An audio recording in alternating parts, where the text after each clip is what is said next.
언니 우리 엄마랑 똑같이 생겼어요. 오후 5시 하얀 김이 피어오르는 군고구마 노점 앞에서 9살. 서아가 작은 사진 한 장을 꼭 쥐고 그렇게 말했어요. 23살 강지연은 그 순간 집게를 든 손이 얼어붙어 버렸습니다. 명품 패딩을 입은 어린 손님이 그리움 가득한 눈으로 지연을 바라보고 있었거든요. 그 눈빛이 너무 간절해서 외면할 수가 없었어요. 사연 시작 전 구독과 좋아요를 눌러주시고 어디서 듣고 계신지 댓글 남겨주시면 그곳으로 행운이 가득 깃들기를 바라겠습니다. 살을 애는 한겨울, 매서운 새벽 바람이 불어오는 아침 4시 30분. 알람이 울리기도 전에 지연의 눈이 떠졌어요. 이불을 걷어내니 차가운 공기가 온몸을 감쌌습니다. 작은 원룸의 온돌은 새벽에는 이미 식어 있었죠. 지연은 두툼한 패딩을 걸치고 부엌으로 향했어요. 싱크대 옆 바구니에는 어젯밤 미리 씻어둔 고구마 60개가 담겨 있었습니다. 하나하나 손으로 닦으며 크기별로 골라내는 작업. 이게 지연의 하루 시작이었어요. 오늘은 다 팔릴까? 작은 한숨을 내쉬며 지연은 고구마를 비닐봉지에 담았습니다. 무게가 제법 나가는 짐이었지만 이젠 익숙했어요. 리어카에 고구마와 드럼통, 연탄을 싣고 집을 나섰습니다. 새벽 5시의 거리는 고요했어요. 가로등 불빛만이 하얗게 내리쬐고 있었죠. 리어카 바퀴가 얼어붙은 인도를 구를 때마다 삐걱삐걱 소리가 났어요. 지하철역 5번 출구 앞. 지연이 매일 자리를 잡는 곳이었습니다. 드럼통에 연탄을 피우고 고구마를 올려놓았어요. 하얀 김이 모락모락 피어오르기 시작했죠.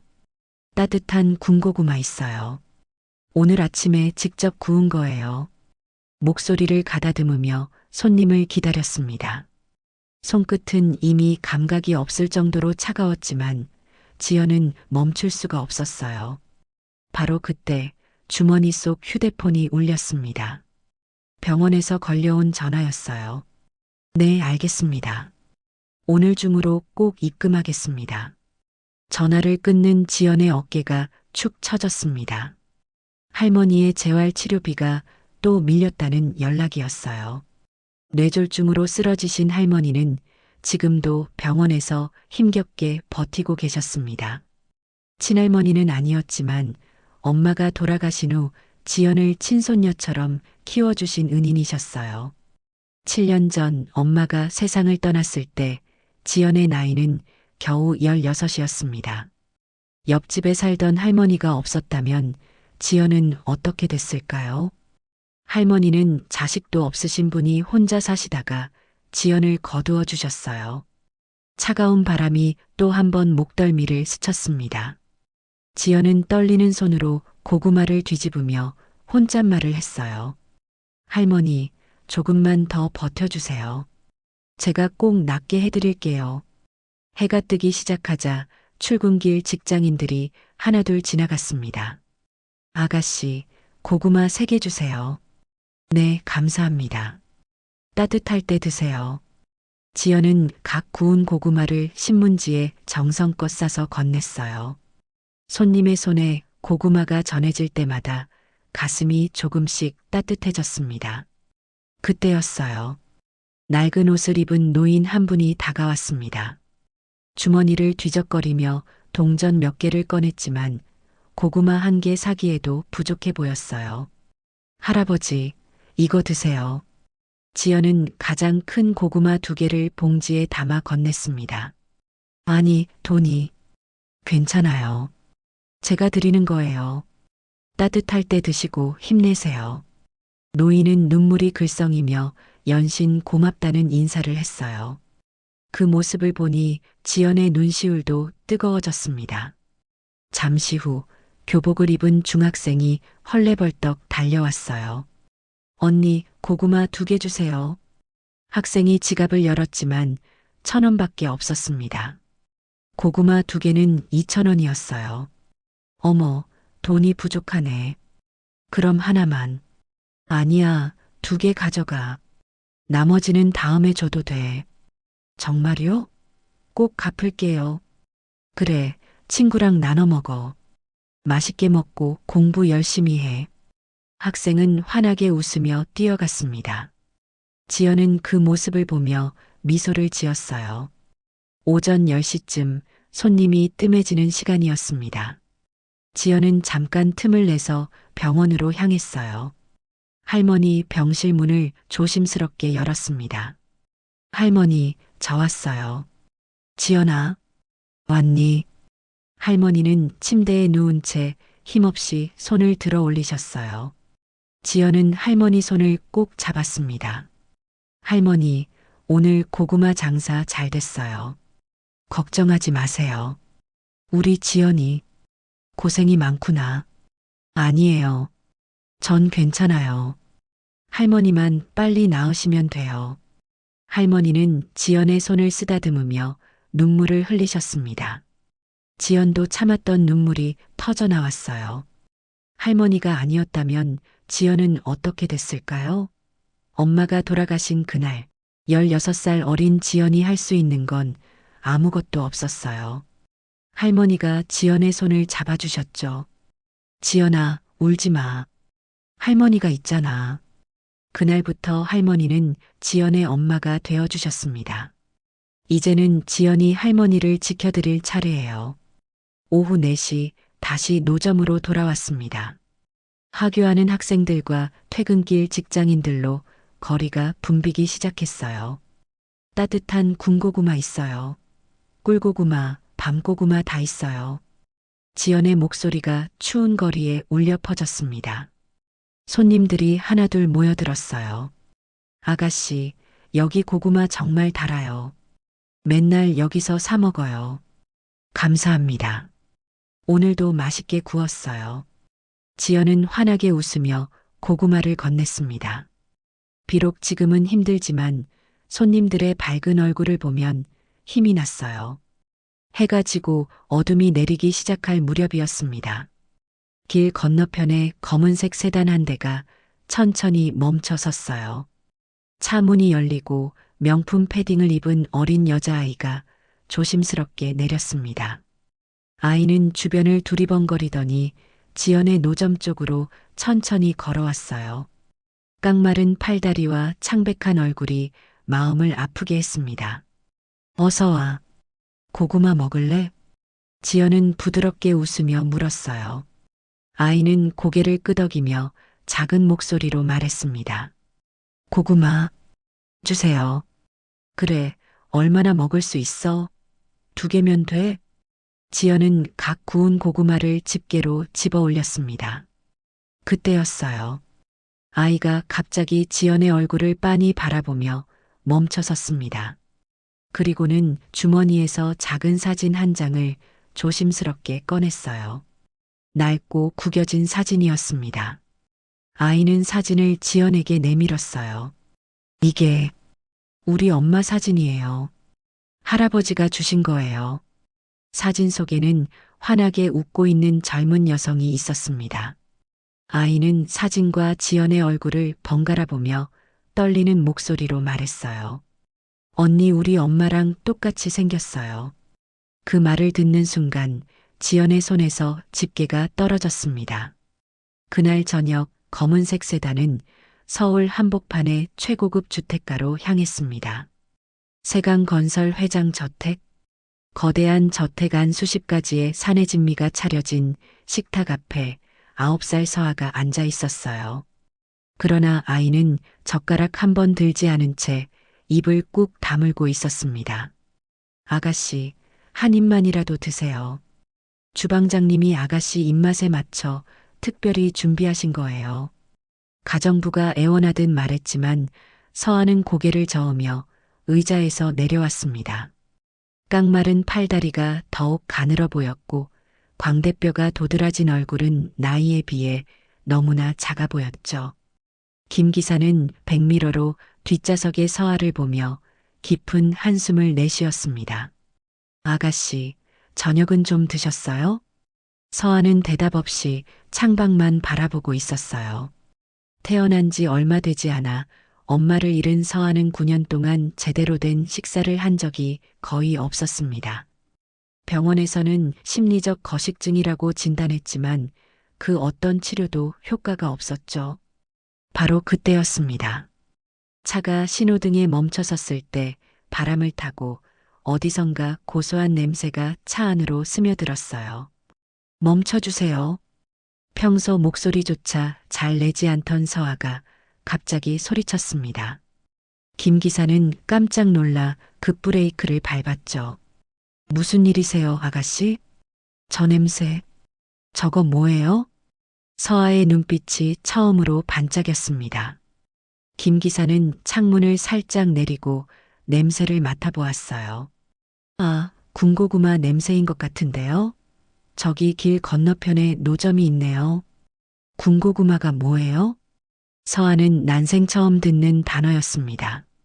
재벌가의 온실 속 꽃처럼 자란 아이에게 길거리 음식은 존재하지 않는 세계였으니까요. 저거 먹고 싶어요. 지금 당장요. 김 기사는 난처한 표정을 지었습니다. 회장님이 이 사실을 아시면 큰일 날 게 뻔했죠. 하지만 그동안 아무것도 먹지 않던 아가씨가 처음으로 뭔가를 먹고 싶다고 했습니다. 김 기사는 잠시 망설이다가 결국 차를 세우고 회장님에게 전화를 걸었습니다. 회장님, 서아 아가씨가 길거리 군고구마를 꼭 먹고 싶다고 합니다. 잠시만 허락을 주시겠습니까? 잠시 정적이 흐른 뒤 전화를 끊은 김 기사는 안도의 숨을 내쉬며 서아에게 미소를 지었습니다. 좋아요, 아가씨. 회장님께 허락받았습니다. 그날 서아는 지연의 고구마를 처음으로 먹었습니다. 뜨거운 고구마 속살이 입안 가득 퍼지자 아이의 눈이 동그랗게 커졌어요. 맛있어요. 그 한마디에 김 기사는 눈시울이 붉어졌습니다. 아가씨가 뭔가를 맛있다고 한 게 얼마만인지 기억도 나지 않았으니까요. 지연은 서아가 고구마를 먹는 모습을 흐뭇하게 바라보았습니다. 비싼 옷을 입었지만 너무나 야윈 모습이 왠지 모르게 마음 한구석을 아프게 했어요. 천천히 먹어. 뜨거우니까 호 불어가면서 먹는 거야. 서아는 지연이 알려준 대로 호 불어가며 고구마를 먹었습니다. 난생 처음 느껴보는 따뜻함이었어요.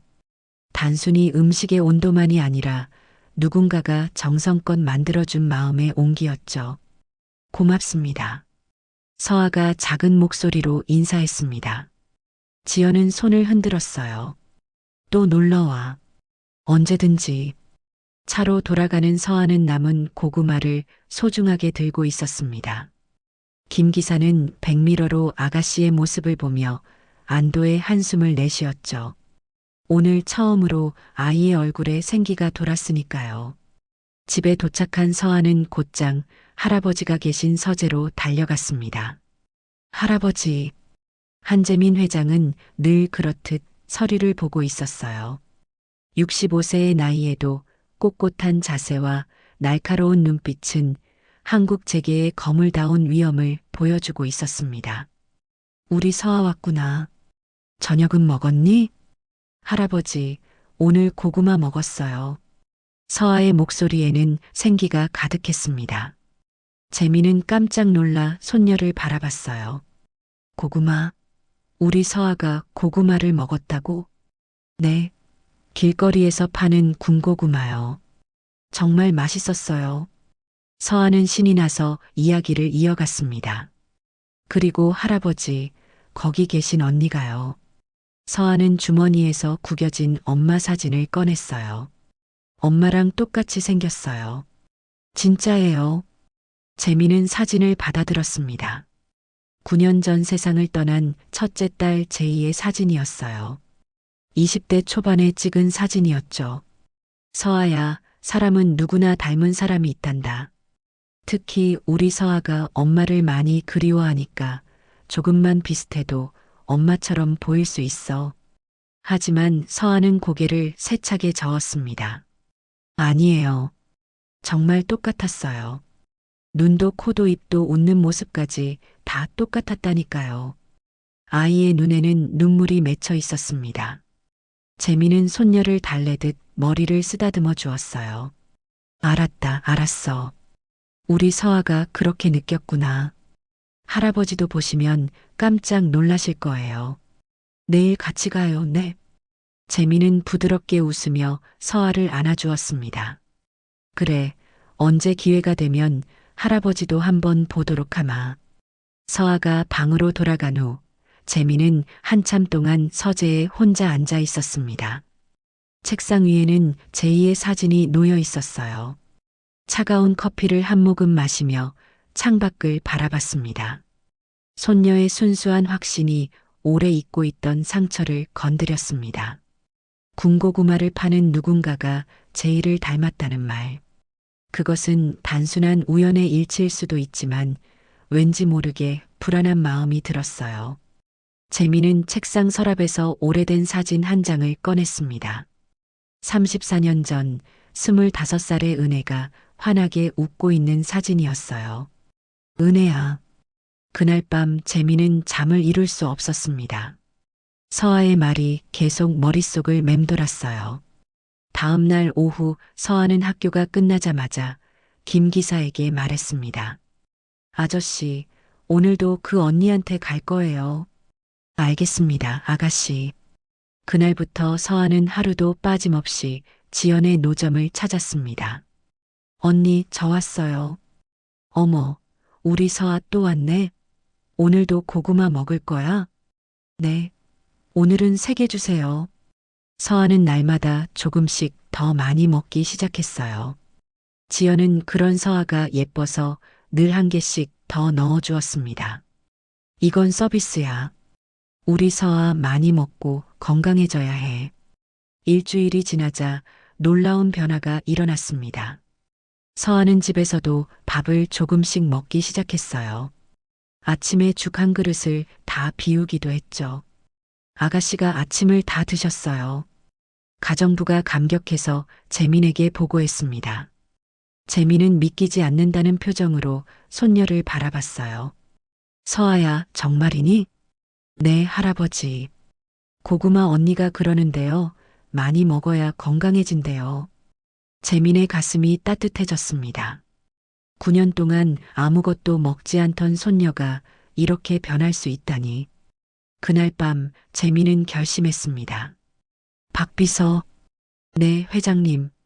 군고구마를 파는 그 아가씨 신원을 조용히 확인해 봐주게. 며칠이 지났습니다. 그동안 서아는 하루도 빠지지 않고 지연의 노점을 찾았어요. 이제는 김 기사도 당연하다는 듯이 학교 시간에 맞춰 노점 근처에 차를 세웠죠. 언니, 저 왔어요. 어서 와, 서아야. 오늘 학교는 어땠어? 이제 둘은 서로의 이름을 부르는 사이가 되었습니다. 지연은 매일 찾아오는 이 특별한 손님을 위해 늘 따끈한 고구마를 준비해 두었죠. 오늘 체육 시간에 달리기 했어요. 제가 반에서 3번째였어요. 서아가 자랑스럽게 말했습니다. 예전 같았으면 체육 시간에 구석에 앉아 있었을 텐데 요즘은 달랐어요. 밥을 조금씩 먹기 시작하면서 체력도 좋아졌고 친구들과 어울리는 일도 생겼죠. 우와, 대단한데? 우리 서아가 달리기도 잘하는구나. 지연이 진심으로 기뻐하며 서아의 머리를 쓰다듬어 주었습니다. 그 따뜻한 손길에 서아는 마치 엄마의 손길을 느끼는 것 같았어요. 그날 저녁 한재민 회장의 집무실에는 긴장감이 흘렀습니다. 박 비서가 얇은 갈색 봉투를 조심스럽게 책상 위에 올려놓았어요. 회장님, 말씀하신 조사 결과입니다. 재민은 잠시 봉투를 바라보다가 천천히 열었습니다. 손이 미세하게 떨리고 있었어요. 보고서는 단출했습니다. 한 장짜리 종이에 간단한 인적 사항만 적혀 있었죠. 성명 강지연, 23세. 현 주소는 서울시 은평구 반지하 월세. 직업은 노점상. 한국대학교 식품영양학과 휴학 중. 그리고 가족사항. 조모 강정순, 75세. 뇌졸중 투병 중. 모친 유은혜, 7년 전 사망. 부친 불명. 재민의 손이 유은혜라는 세 글자에서 멈췄습니다. 그 이름을 보는 순간 오래전 기억이 밀물처럼 밀려왔어요. 봉투가 손에서 떨어졌습니다. 종이가 바닥에 흩어졌지만 재민은 그것조차 보지 못했어요. 은혜. 재민의 입에서 그 이름이 새어나왔습니다. 박 비서가 조심스럽게 물었습니다. 회장님, 괜찮으십니까? 나가보게. 혼자 있고 싶네. 박 비서가 나간 후 재민은 깊은 한숨을 내쉬며 의자에 몸을 묻었습니다. 재민의 기억은 34년 전으로 거슬러 올라갔습니다. 그때 재민은 31살, 아버지로부터 회사를 막 물려받은 젊은 회장이었어요. 어느 봄날 사무실 근처 작은 꽃집에서 그녀를 처음 만났습니다. 어서 오세요. 어떤 꽃을 찾으세요? 25살 유은혜. 환하게 웃는 얼굴이 봄 햇살처럼 따뜻했습니다. 저기 회의용 꽃꽂이를 부탁하고 싶은데요. 아, 그러시군요. 어떤 분위기를 원하세요?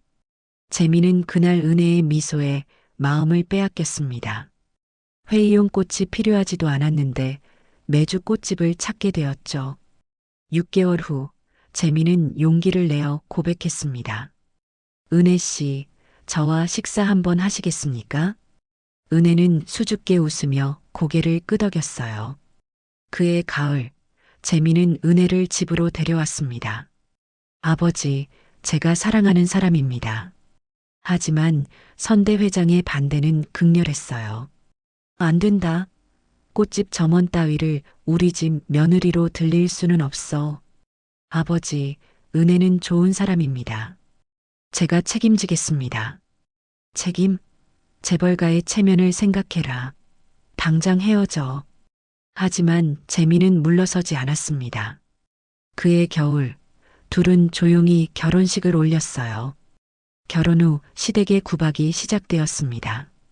며느리, 차 좀 따라. 네, 어머님. 은혜는 시어머니의 차가운 목소리에도 공손하게 대답했습니다. 이게 뭐야? 차도 제대로 못 따라. 죄송합니다. 쯧쯧, 집안도 없는 것이 뭘 안다고. 매일같이 구박이 이어졌습니다. 식사 자리, 손님 접대, 집안 행사. 어느 것 하나 시댁 식구들의 눈에 차지 않았어요. 재미는 회사 일에 치여 아내를 제대로 돌보지 못했습니다. 여보, 조금만 참아요. 내가 회사에서 자리를 확실히 잡으면 다 나아질 거야. 은혜는 그저 웃으며 고개를 끄덕였지만 그 눈에는 깊은 슬픔이 있었어요. 다음에 첫째 딸 제이가 태어났습니다. 아버님 딸입니다. 이름은 제이라고 지었습니다. 딸, 즉 아들을 낳았어야지. 선대 회장은 손녀를 한번 보고는 돌아서 버렸습니다. 하지만 은혜는 제이를 온 마음으로 사랑했어요. 우리 제이, 엄마가 너를 정말 사랑해. 제이는 무럭무럭 자랐습니다. 밝고 똑똑한 아이였어요. 하지만 은혜에 대한 시댁의 구박은 날이 갈수록 심해졌습니다. 며느리가 아들 하나 못 낳고 뭐 하는 거야? 벌써 10년이 지났는데도 변함없이 볼품없네. 재미는 여전히 회사 일에만 매달렸습니다. CEO로서 해야 할 일이 너무 많았어요. 집에 오면 피곤해 지친 채 잠들기 일쑤였죠. 은혜는 홀로 시댁의 구박을 견뎌야 했습니다. 제이가 10살이 되던 해 여름이었습니다. 여보, 저 둘째를 가진 것 같아요. 은혜가 조심스럽게 말했습니다.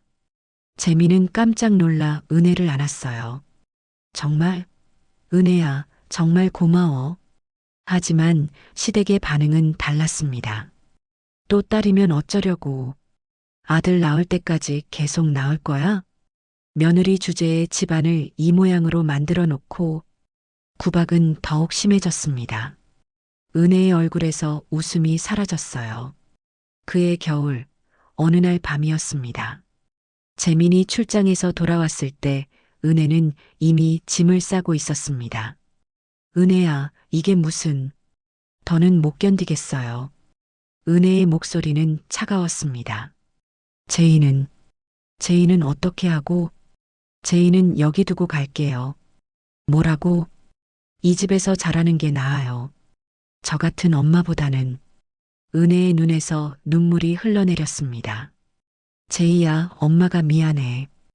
은혜는 자고 있는 딸의 이마에 입을 맞췄어요. 은혜야, 제발 가지 마. 내가 잘못했어. 내가. 하지만 은혜는 돌아서지 않았습니다. 임신 7개월의 배를 안고 그렇게 집을 나갔어요. 재미는 쫓아가려 했지만 아버지가 막아섰습니다. 나더라. 가고 싶으면 가게 둬. 아버지, 어차피 돌아올 거다. 아이가 있는데 어딜 가겠어. 재미는 아버지의 말을 믿었습니다. 은혜가 곧 돌아올 거라고. 하지만 은혜는 돌아오지 않았습니다. 몇 달 후 이혼 서류만 우편으로 도착했습니다. 재미는 은혜를 찾으려 했지만 행방을 알 수 없었어요. 그리고 그 이듬해 봄 은혜는 혼자 둘째 딸을 낳았을 것입니다. 이웃 할머니의 도움으로 아이를 출산했지만 재미는 그 사실조차 몰랐어요. 세월이 흘렀습니다.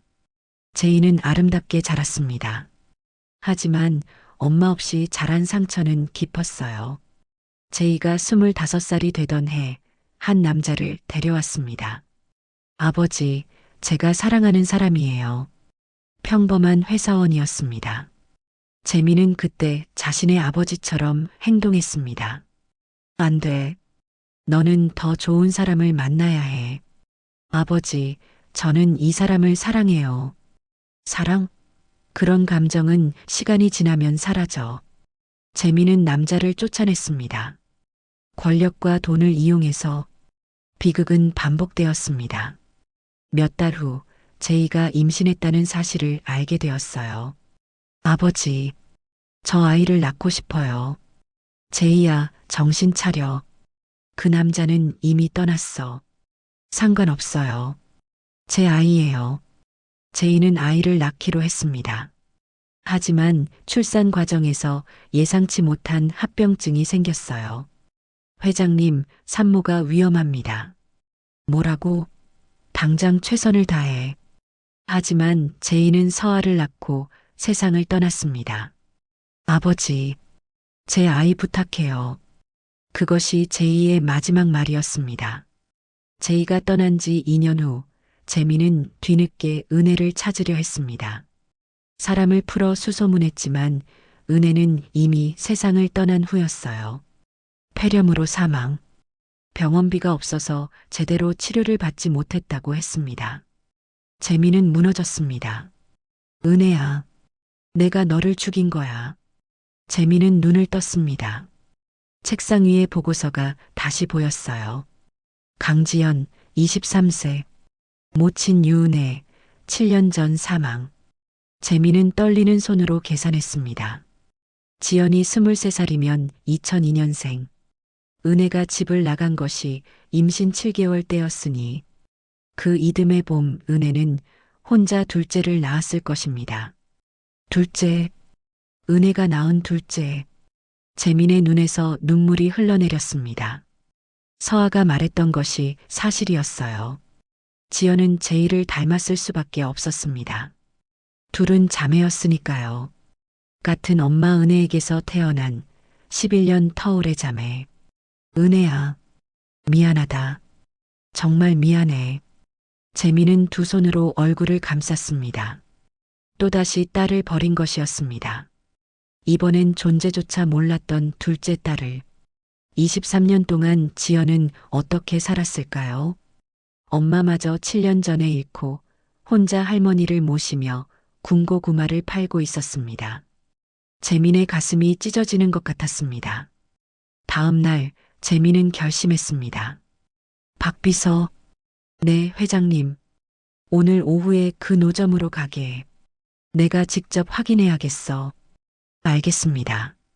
진실이 무엇이든 이제는 직접 마주해야 할 때가 왔습니다. 더 이상 미룰 수 없었어요. 그날 오후 재민은 박 비서와 함께 차를 타고 노점으로 향했습니다. 회장님, 곧 도착합니다. 재민은 창밖을 바라보며 긴장한 표정을 지었어요. 손에는 식은땀이 배어 있었습니다. 정말 은혜를 닮았을까? 차가 노점 근처에 멈춰 섰습니다. 재민은 조심스럽게 창밖을 내다봤어요. 지하철역 5번 출구 앞 드럼통에서 하얀 김이 피어오르고 있었습니다. 그리고 그곳에 한 여성이 서 있었어요. 두꺼운 모자와 목도리로 얼굴이 가려져 있었지만 재민은 그 눈매를 알아볼 수 있었습니다. 은혜의 눈매였습니다. 재민의 가슴이 쿵 내려앉았습니다. 하지만 재민은 차에서 내리지 못했습니다. 지금 당장 가서 뭐라고 말하지? 나는 내 아버지라고? 23년 동안 너를 버렸다고? 재민은 그저 멀리서 지연을 바라볼 수밖에 없었어요. 지연은 손님들에게 고구마를 건네며 환하게 웃고 있었습니다. 추운 날씨에도 쉬지 않고 일하는 모습이 안쓰러웠어요. 회장님, 돌아가시겠습니까? 아니, 조금만 더. 재민은 1시간 넘게 그 자리에서 지연을 지켜봤습니다. 그날 이후로도 재민은 매일 노점을 찾았습니다. 하지만 차에서 내리지는 못했어요. 그저 멀리서 지연을 바라보기만 했습니다. 일주일이 지났습니다. 재민은 지연이 점점 야위어가는 것을 느꼈어요. 얼굴은 창백해졌고 걸음걸이도 휘청거렸습니다. 어느 날 밤 재민은 지연이 노점을 정리하는 모습을 봤습니다. 지연은 리어카를 끌고 가다가 비틀거렸어요. 잠시 벽에 기대어 숨을 고르더니 다시 걷기 시작했습니다. 재민의 가슴이 미어졌습니다. 저 아이가 혼자서. 며칠 후 재민은 또다시 노점을 찾았습니다. 오후 4시, 평소 손님이 많은 시간이었어요. 하지만 오늘은 뭔가 달랐습니다. 지연의 움직임이 평소보다 느렸어요. 고구마를 집는 손도 떨리고 있었습니다. 아가씨, 괜찮아요? 한 손님이 걱정스럽게 물었습니다. 네, 괜찮아요. 감사합니다. 지연은 억지로 웃으며 대답했지만 얼굴은 창백했어요. 재민은 불안한 마음에 차에서 내릴까 망설였습니다. 바로 그때였습니다. 지연이 고구마를 집으려다가 갑자기 비틀거렸어요. 집게가 손에서 떨어졌습니다. 아! 지연은 드럼통을 붙잡으려 했지만 힘이 들어가지 않았습니다. 세상이 빙글빙글 돌았어요. 귀에서 윙 소리가 났습니다. 안 돼. 지금 쓰러지면 안 돼. 하지만 몸은 말을 듣지 않았습니다. 지연의 눈앞이 캄캄해졌어요. 그리고 그대로 바닥에 쓰러졌습니다. 쿵! 둔탁한 소리가 거리에 울려 퍼졌습니다. 아가씨, 누가 119 좀 불러요. 주변 사람들이 급히 달려왔습니다. 재민은 차 안에서 그 광경을 목격했습니다. 순간 모든 것이 멈춘 것 같았어요. 회장님, 박 비서의 목소리도 들리지 않았습니다. 재민은 재빠르게 차 문을 열고 뛰어내렸어요. 사람들을 해치고 지연에게 달려갔습니다. 비켜주십시오. 재민의 목소리가 거리에 울려 퍼졌습니다. 지연은 차가운 바닥에 쓰러져 있었어요. 얼굴은 백지장처럼 하얗고 입술은 파랗게 질려 있었습니다. 재민은 무릎을 꿇고 지연 곁에 앉았습니다. 학생, 학생. 하지만 지연은 대답이 없었어요. 재민은 떨리는 손으로 지연의 이마를 짚어봤습니다. 열이 펄펄 끓고 있었어요. 119는 불렀습니까? 네, 방금 전에요. 재민은 지연의 손을 꼭 잡았습니다. 차갑고 가느다란 손이었어요. 그때 지연의 모자가 벗겨졌습니다. 재민의 숨이 멎었습니다. 은혜였습니다. 아니, 제이였습니다. 아니, 둘 다였습니다. 지연의 얼굴에는 은혜와 제이가 함께 있었어요. 은혜야. 재민의 눈에서 눈물이 흘러내렸습니다. 곧 구급차가 도착했습니다. 환자 상태가 어떻습니까? 의식이 없습니다.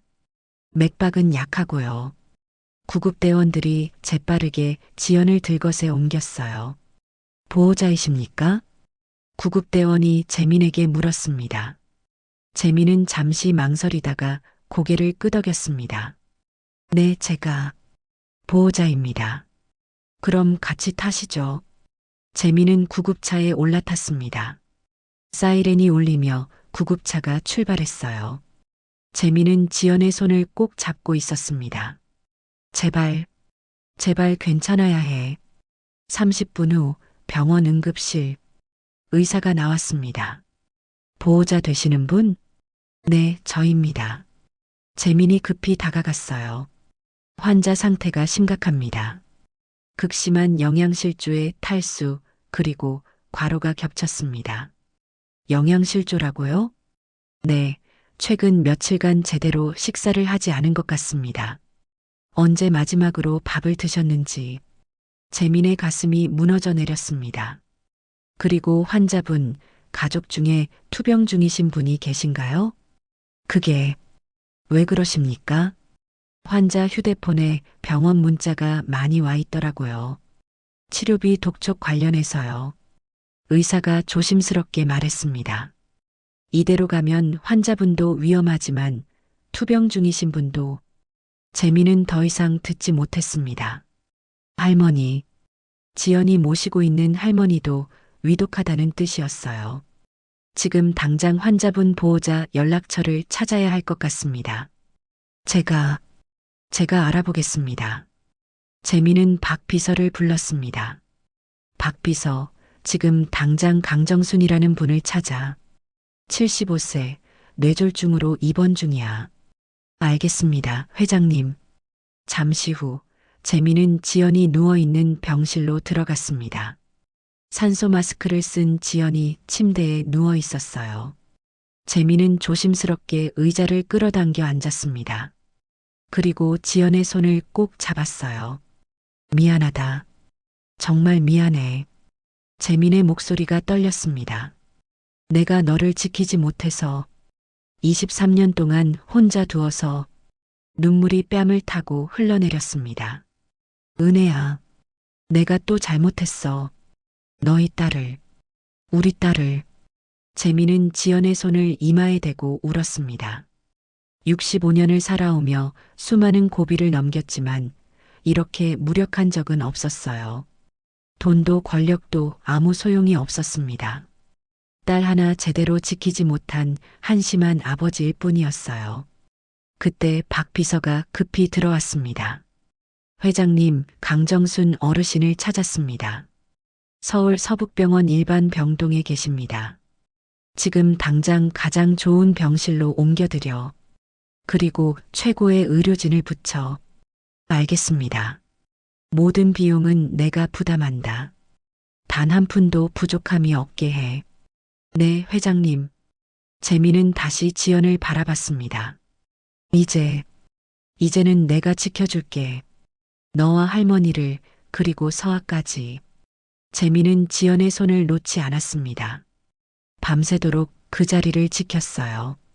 새벽 5시 지연의 손가락이 미세하게 움직였습니다. 재민은 잠에서 깨어 지연을 바라봤어요. 천천히 지연의 눈이 떠졌습니다. 여기가 병원이야. 넌 쓰러졌어. 지연은 재민을 보고 놀란 표정을 지었습니다. 저는 일단 안정을 취해. 몸이 많이 약해졌어. 지연은 천천히 주변을 둘러봤습니다. 그리고 갑자기 벌떡 일어나려 했어요. 할머니가 괜찮아. 할머니도 지금 좋은 병실로 옮겨졌어. 최고의 치료를 받고 계셔. 네. 지연은 믿을 수 없다는 표정으로 재민을 바라봤습니다. 당신은 누구세요? 재민은 떨리는 입술을 열었습니다. 하지만 쉽게 말이 나오지 않았어요. 나는 내 아버지야라고 말하고 싶었지만 그럴 자격이 있을까요? 일단 쉬어. 이야기는 나중에 하자. 재민은 자리에서 일어났습니다. 지연은 혼란스러운 표정으로 재민의 뒷모습을 바라봤어요. 다음 날 아침, 지연은 병실 창문으로 들어오는 햇살에 눈을 떴습니다.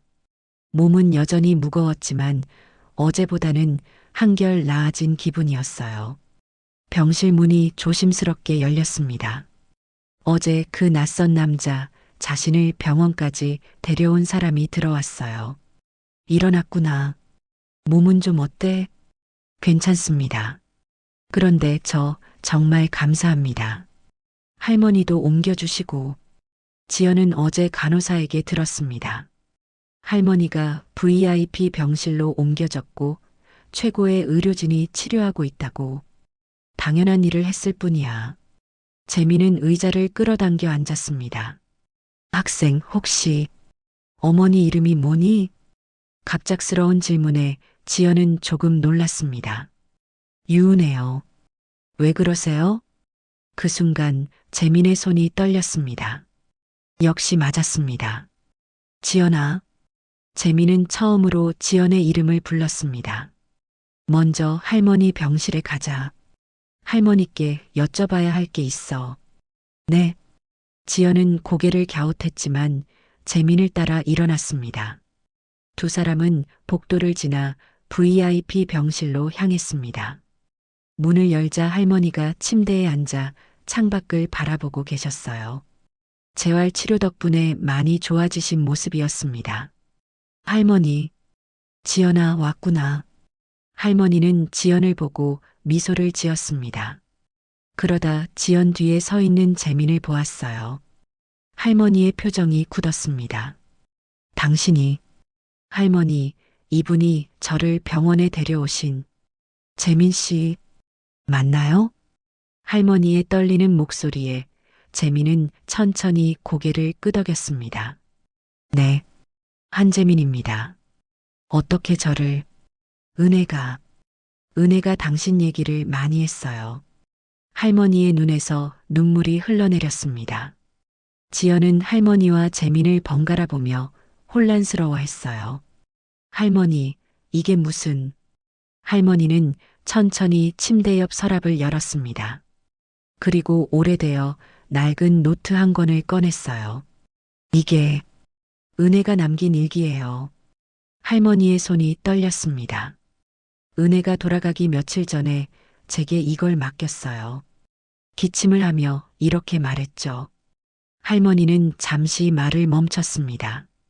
할머니, 언젠가 지연이가 아버지를 찾으면 이걸 보여주세요.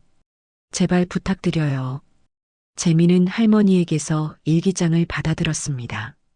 손이 떨려서 제대로 잡을 수가 없었어요. 은혜가, 네. 은혜는 마지막까지 당신을 기다렸어요. 재민은 떨리는 손으로 일기장을 펼쳤습니다. 오래되어 누렇게 변한 종이에는 가지런한 글씨가 적혀 있었어요. 지연아, 들어봐. 내가 설명할게. 재민의 목소리가 떨렸습니다. 34년 전 나는 은혜를 만났어. 꽃집에서 일하던 25살의 아가씨였지. 지연은 말없이 재민을 바라봤습니다. 우리는 사랑에 빠졌고 결혼했어. 하지만 내 집안이 은혜를 받아들이지 않았어. 은혜는 10년 동안 견뎠어. 시댁의 구박을, 내 무관심을. 그리고 첫째 딸을 낳았지. 첫째 딸이요? 제이. 그 아이 이름이 제이였어.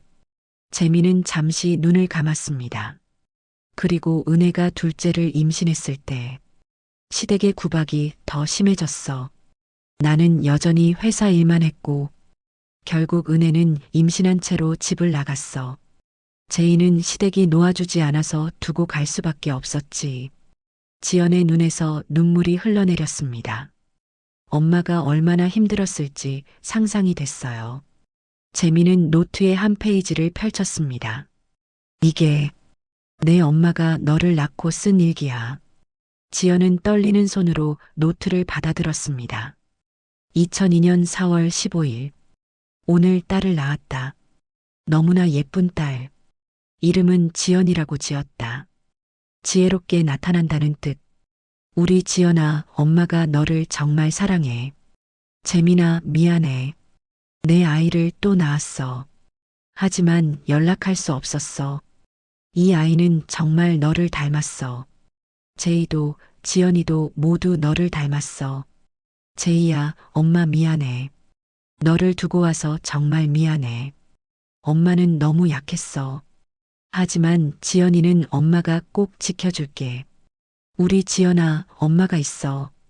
지연은 더 이상 읽을 수 없었습니다. 눈물이 종이 위로 떨어졌어요. 엄마. 지연은 노트를 가슴에 안았습니다. 재민도 눈물을 흘리고 있었습니다. 지연아, 나는 내 아버지야. 그 말에 지연은 고개를 들었습니다. 뭐라고요? 유은혜는 내 아내였어. 아니, 전 아내였지. 그리고 너는 내 딸이야. 재민의 목소리가 떨렸습니다. 23년 동안 나는 내 존재조차 몰랐어. 은혜가 둘째를 낳았다는 것도, 내가 있다는 것도. 지연은 믿을 수 없다는 표정으로 재민을 바라봤습니다. 그럼 언니가 있었다는 건가요? 제이라는. 그래, 제이는 내 언니야. 하지만 재민은 목이 메었습니다. 제이는 9년 전에 세상을 떠났어. 아이를 낳다가 그 아이가 서아야. 서아는 제이의 딸이야. 그러니까 서아는 내 조카지. 지연의 머릿속이 복잡하게 돌아갔습니다. 서아. 매일 고구마를 사러 왔던 그 아이. 엄마 닮았다고 했던 그 아이. 조카였던 거예요. 그래서 서아가 저를 보고 엄마 닮았다고 했구나. 그래. 너와 제이는 자매니까. 같은 엄마에게서 태어났으니. 재민은 의자에서 일어나 지연 앞에 무릎을 꿇었습니다. 미안하다. 정말 미안해.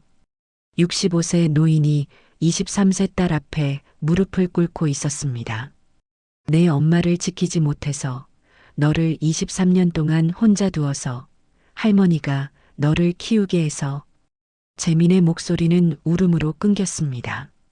나는 자격이 없어. 아버지라고 불릴 자격이. 지연은 재민을 바라봤습니다.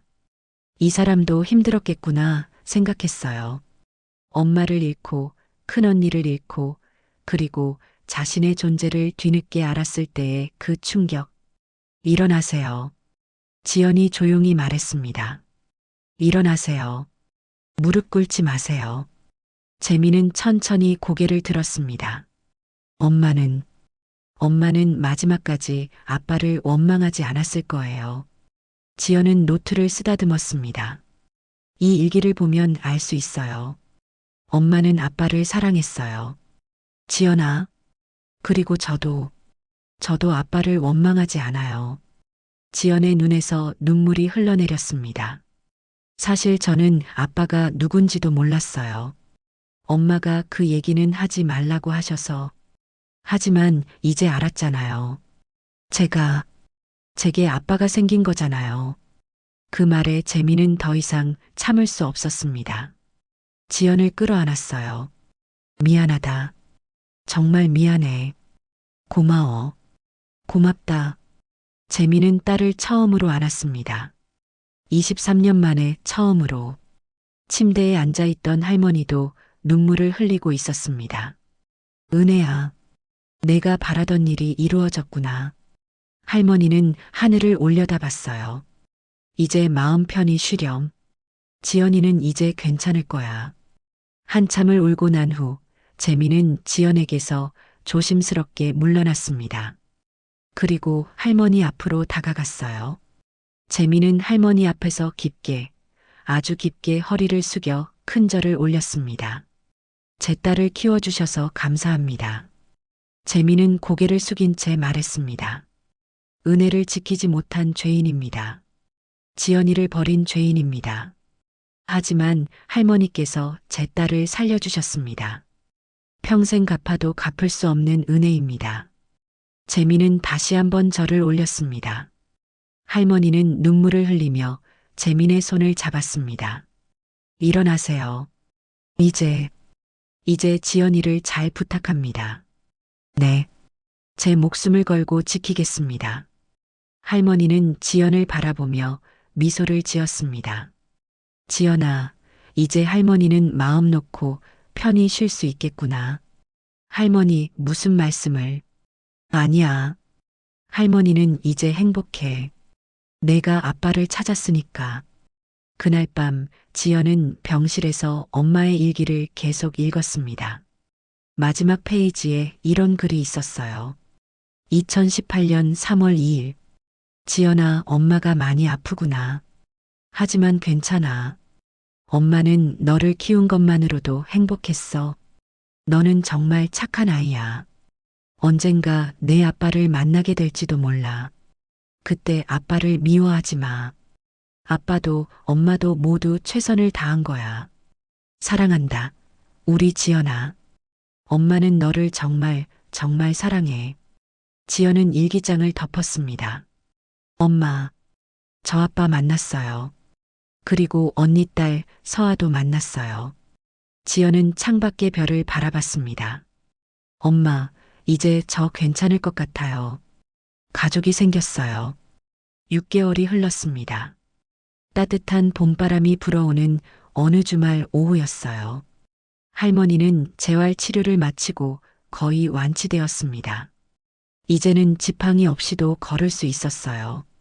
지연은 대학에 복학했습니다. 식품영양학과 3학년. 드디어 꿈을 향해 다시 나아갈 수 있게 되었죠. 그리고 무엇보다 지연은 이제 하루 세 끼를 제대로 먹게 되었습니다. 지연아, 오늘 뭐 먹고 싶어? 아빠, 저는 아빠가 좋아하시는 거 먹을래요. 지연은 재민을 아빠라고 부르기 시작했어요. 처음에는 어색했지만 이제는 자연스러웠습니다. 그날 오후 4명이 함께 외출했습니다. 재민, 지연 할머니, 그리고 서아. 할아버지, 오늘 어디 가요? 서아가 재민의 손을 잡으며 물었습니다. 맛있는 거 먹으러 가는 거야. 와, 좋아요. 서아는 예전과 달라졌어요. 이제는 밥을 잘 먹었고 얼굴에도 생기가 돌았습니다. 무엇보다 늘 환하게 웃었죠. 지연과 서아는 손을 꼭 잡고 걸었습니다. 언니, 나중에 우리 같이 살 수 있어요? 그럼. 서아가 원하면 언제든지. 와, 정말요? 서아는 기뻐하며 깡충깡충 뛰었어요.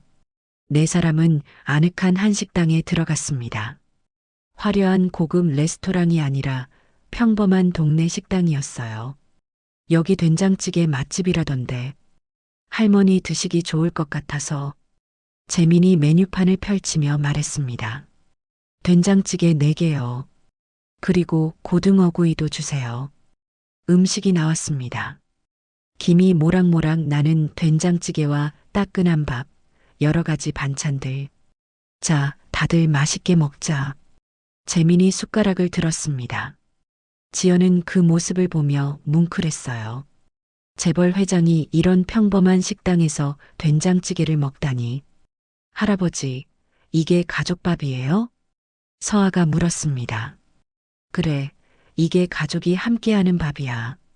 재민이 서아의 머리를 쓰다듬어 주었어요. 우리 이제 가족이니까 자주 이렇게 함께 밥 먹자. 좋아요. 네 사람은 도란도란 이야기를 나누며 밥을 먹었습니다. 할머니는 눈물을 글썽이며 행복한 표정을 지었어요. 이렇게 다 같이 밥을 먹다니. 은혜가 보면 좋아했을 텐데. 할머니, 엄마가 지금 보고 계실 거예요. 지연이 할머니의 손을 잡았습니다. 식사 후 네 사람은 차를 타고 어딘가로 향했습니다. 아빠, 어디 가요? 엄마한테 가는 거야.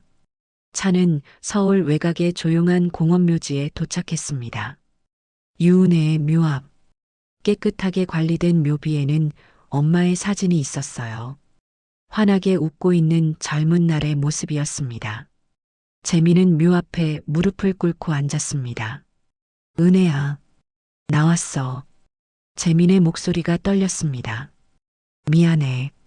정말 늦었지. 하지만 이제 지연이를 찾았어. 지연도 엄마 묘 앞에 앉았어요. 엄마, 저 괜찮아요. 이제 아빠도 생겼고 서아도 만났어요. 지연의 눈에서 눈물이 흘러내렸습니다. 할머니도 많이 나으셨어요. 걱정하지 마세요. 할머니도 묘 앞에 다가왔습니다. 은혜야, 내 딸 정말 잘 컸단다. 너를 꼭 닮아서 착하고 예쁘게 자랐어. 할머니는 묘비를 쓰다듬었어요. 이제 할머니는 마음 놓고 편히 쉴 수 있겠다.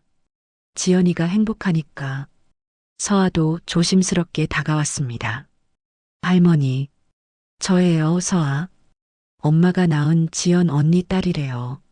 서아는 묘비를 바라봤어요.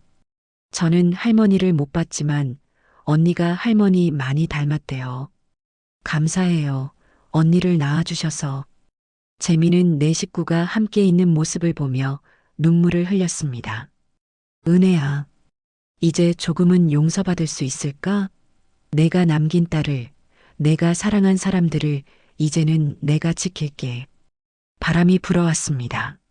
마치 은혜가 대답하는 것 같았어요. 묘지를 나와 네 사람은 근처 공원을 산책했습니다. 벚꽃이 흩날리는 따뜻한 봄날이었어요. 언니, 저 배고파요. 또, 아까 밥 먹었잖아. 하지만 떡볶이도 먹고 싶어요. 그래, 그럼 저기 가게 들러볼까? 지연과 서아는 손을 잡고 앞서 걸어갔습니다. 재민과 할머니는 그 뒤를 천천히 따라갔어요. 회장님, 아니 재민 씨. 네, 할머니. 고맙습니다. 지연이를 지켜주셔서. 아닙니다. 제가 더 감사하죠. 할머니께서 지연이를 키워주셨잖아요. 이제 지연이는 행복할 거예요. 네. 제가 목숨을 걸고 지키겠습니다. 벤치에 앉아 있는 네 사람. 서아가 떡볶이를 맛있게 먹고 있었어요. 언니도 먹어요. 그래, 우리 서아 많이 먹네. 지연은 서아를 보며 행복하게 웃었습니다. 재미는 그런 딸과 손녀를 바라보며 생각했어요. 은혜야, 고마워. 이렇게 좋은 딸을 낳아줘서. 할머니는 하늘을 올려다보며 속으로 말했습니다. 은혜야, 이제 넌 마음 편히 쉬렴. 지연이는 이제 괜찮아. 따뜻한 봄바람이 불어왔습니다. 벚꽃잎이 흩날리며 네 사람을 감싸 안았어요. 군고구마 노점에서 시작된 작은 인연이 이렇게 큰 가족의 사랑으로 피어났습니다. 지연은 서아의 머리를 쓰다듬으며 말했습니다. 서아야, 오늘 저녁엔 뭐 먹고 싶어? 언니가 만들어준 음식 먹고 싶어요. 정말? 그럼 언니가 맛있는 거 만들어줄게. 와, 좋아요. 재민이 웃으며 말했습니다. 그럼 우리 집에서 다 같이 저녁 먹자. 지연이 요리 솜씨를 보고 싶네. 아빠, 기대하셔도 돼요. 그래, 우리 딸 식품영양학과니까. 네 사람은 웃으며 함께 집으로 향했습니다. 이제 더 이상 혼자가 아니었어요. 서로를 지켜줄 가족이 있었습니다. 그날 밤 지연은 엄마의 일기장을 마지막으로 펼쳤습니다. 그리고 빈 페이지에 조심스럽게 글을 썼어요. 2025년 5월 20일. 엄마, 저예요. 지연이. 오늘 아빠, 할머니, 서아랑 함께 엄마 묘에 다녀왔어요. 엄마, 저 이제 정말 괜찮아요. 아빠도 만났고, 조카도 생겼고, 가족이 생겼어요. 엄마가 제게 남겨준 사랑으로 저는 여기까지 왔어요. 이제는 제가 서아를 사랑할게요. 엄마가 저를 사랑했던 것처럼. 사랑해요, 엄마. 하늘에서 편히 쉬세요. 당신의 딸, 지연이가. 지연은 일기장을 덮고 창밖을 바라봤습니다. 밤하늘에 별이 반짝이고 있었어요. 그중 가장 밝게 빛나는 별 하나가 엄마 같았습니다. 엄마, 잘 자요. 좋은 꿈 꾸세요. 지연은 미소를 지으며 불을 껐습니다. 따뜻한 봄밤이었습니다. 이 이야기가 여러분의 마음에 작은 울림을 주었기를 바랍니다. 가족의 소중함, 용서와 화해, 그리고 사랑. 우리 모두에게는 서로를 지켜줄 누군가가 필요합니다. 오늘도 소중한 사람들에게 사랑한다고 말해주세요. 구독과 좋아요는 큰 힘이 됩니다. 여러분 모두 행복하세요. 감사합니다.